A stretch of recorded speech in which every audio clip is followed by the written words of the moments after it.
Yeah, sure. So we're in Fame Studios, and I'm just about to walk into the recording studio now. Set up for a session. Okay, yeah, I'm Oh my God. Where? 80 minute studios. I haven't actually been in this room yet. Oh my God. Wow. It's a lot higher than I imagined.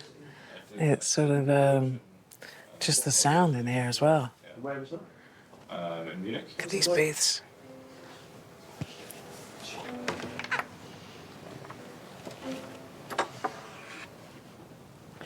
Oh my God.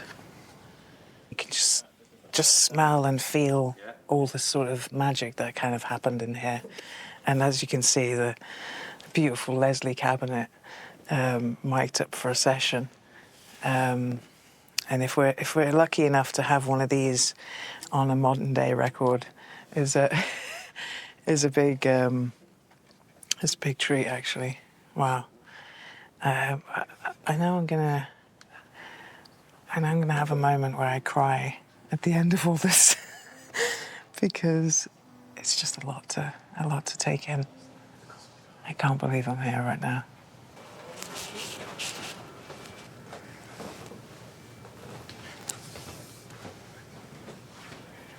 Oh, I got this iconic photo here of Candy Staton.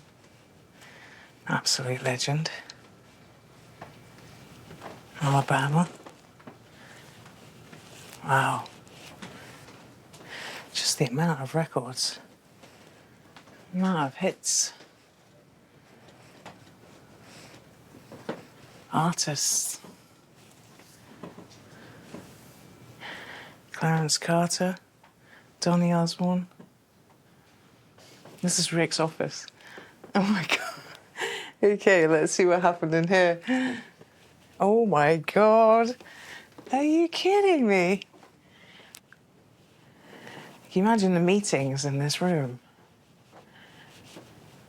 God, do I dare to sit in the chair? Am I allowed?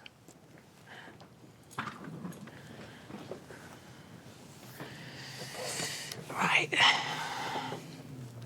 So we're gonna make some great music. We're gonna have a good time. We're gonna put some records out and take over, take over the world, and basically create a history that UK artists will come and share and all over the world that we learn from as musicians. That's what Rick Hall did with his creating this and, bringing us all this amazing music.